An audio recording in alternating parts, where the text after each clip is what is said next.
Wow, guys, Trump's old campaign manager might as well have said, I would debate Kamala Harris for you. We already seen what she did on The View, guys, so check this out.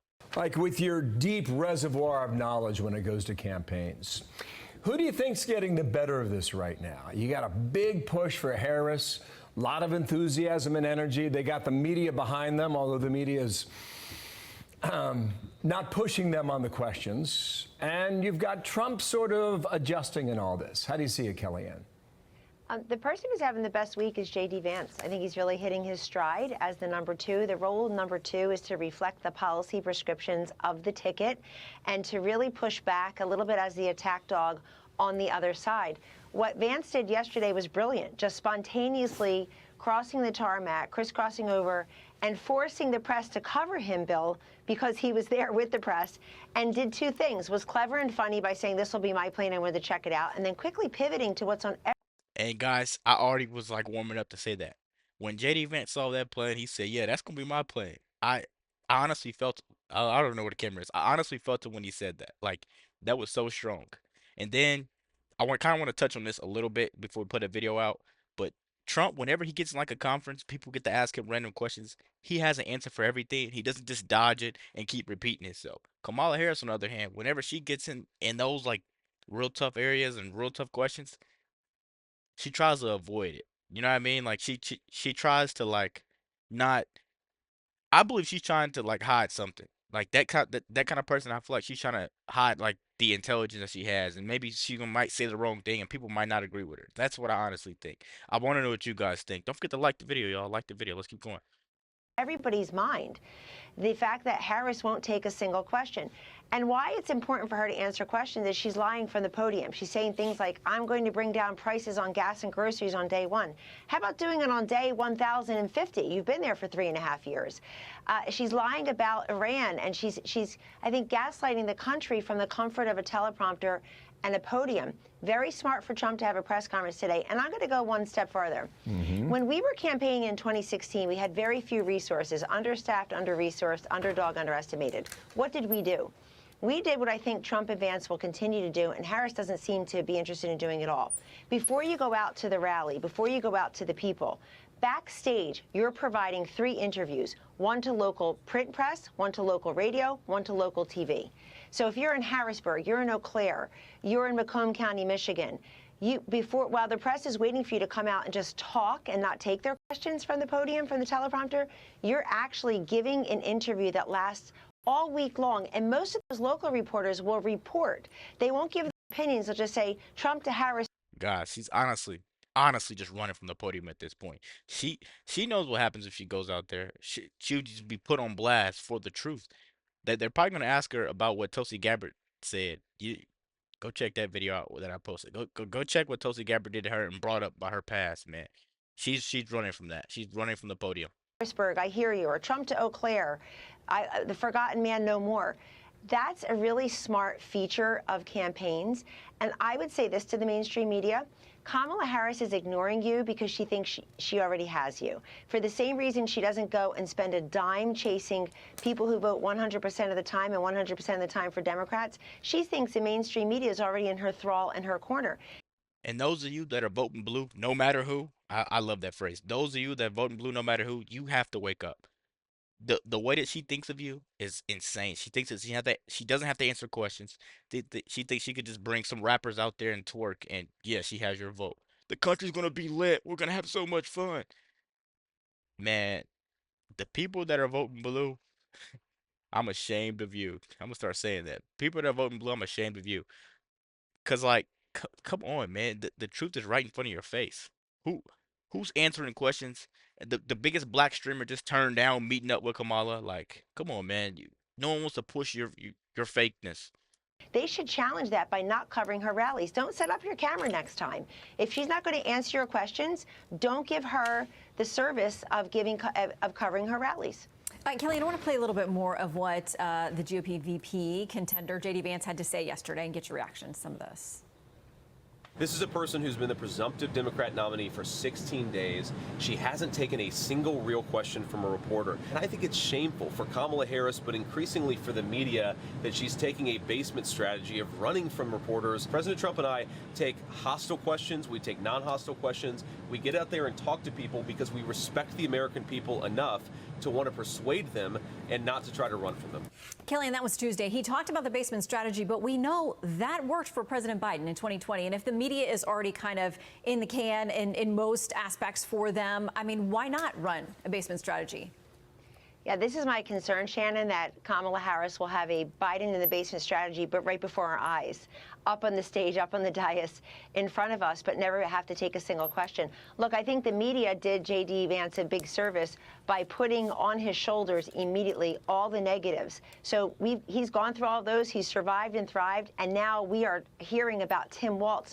By moment, we're seeing these old clips, not so old clips, of Kamala Harris in the last couple of years saying things that are out of step, out of sync, out of touch with most Americans.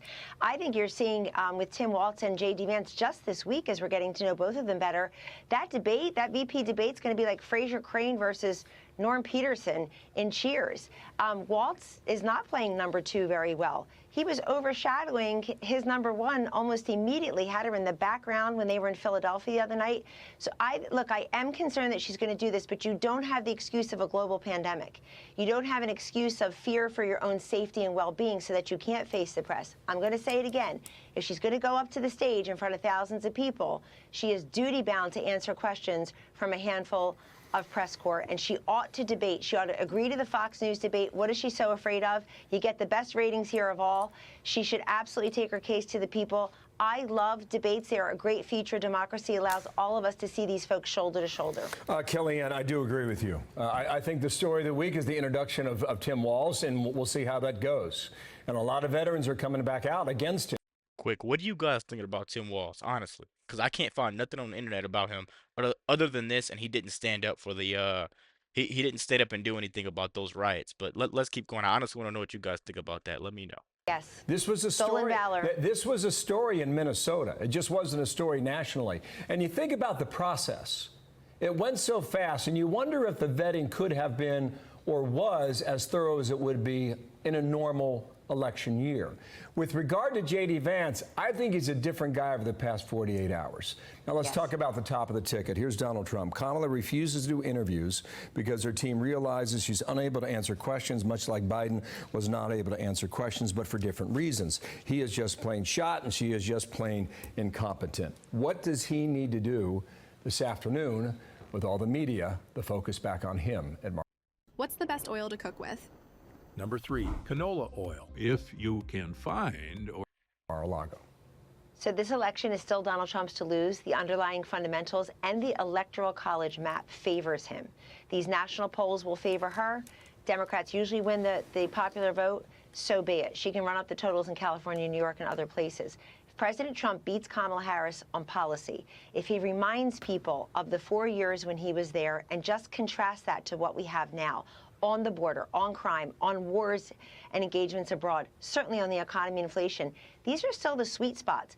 Look, voters have a way of telling us what's important to them. They can't tell us. And I've never seen, Bill and Shannon, a more clear issue set. It's been this way for years, but cautionary tale, it was the same issue set in 2022, and Republicans came up short in the Senate and barely won the House. And they won it through blue states, not red states. Why do I say that? You got to get in there like Trump and finish the sentences. We Americans expect and accept full-on policy prescription. We want to hear the solutions and the specifics. We're tired of hearing the problems. If it's a battle of personalities, if it's a battle of politics and not principles and policies, then I think it's more of a jump ball. If Trump can just go and challenge her on the economy, on the border, on crime, on Ukraine, on Israel, on Iran, and the things that she has said and done. I want to get back to Tim Walz for 1 second, because they always say Vice President Trump candidates don't matter. Everything they do you just matter. mentioned is policy. Yes. And that's where the strength of the argument is. That's what you want to hear. Finish your point. Correct. No, it's the most important thing. And Bill, I'm also suggesting that we, the people, want to hear that. Stop pretending that folks just want this to be a battle of whose TikTok is more clever or who has the zinger, the soundbite of the day. People are suffering. They're frustrated, and they want solutions, and they expect that. And Donald Trump can deliver that. I think Trump 2024 can be the best Trump of all. He's got the hunger, swagger, underdog, underestimated from 2016, the 4-year presidential record, and the $320+ million of 2024. As long as they got the ground game, I hope they're investing in social media, because that's where he won it in 2016, not just all these TV ads where people get commissions, but social media where they don't get any. And if he sticks it to her on policy, I like the word incompetent for Kamala Harris for a very simple reason. If Democrats had had confidence in Kamala Harris's competence, they could have made the switch not 3.5 weeks after that June 27th debate, but 3.5 years. In other words, Joe Biden did not need to run for re-election on December 1st, 2022. It was direct response to Donald Trump saying on November 15th that year, I'm in the race. They could have pulled Biden then and said, you got the brass ring, you became president, you got rid of Donald Trump, and now you could be the guy who is forever seen as elevating, electing the first female president of color. He was resisting that entire argument. But they were worried about so her and her ability to do it. So she doesn't face the cameras and face press scrutiny. And people are going to, you know what? She's going to, you know what's going to fill that vacuum, Bill and Shannon? Questions about Tim Walz. And the stolen valor questions are real. I'll tell you why. The clips are from Minnesotans. The clips are from people who were in the military with him. You can't lie about that stuff. It's going to live forever. Yeah. Wow, guys, one of the biggest things ever is she was selected, not elected. The media will try gaslighting you that Trump is a bad guy, when in reality he's a amazing guy. Honestly, he's amazing for the economy, like she said there. Kamala Harris has done nothing in the 1,000 days she's been in office. She's just a pure liar, to me at least. She's a pure liar. She's honestly just afraid of the hard questions of her failure as a vice president. I don't know why everybody's acting like the most media doesn't work for her. They literally have to frame her as this great person so they can get her in office. That's all it is. Let me know what you guys think about this quick video. Be sure to like, comment, subscribe if you're new. And as always, let me know what to react to. We're out.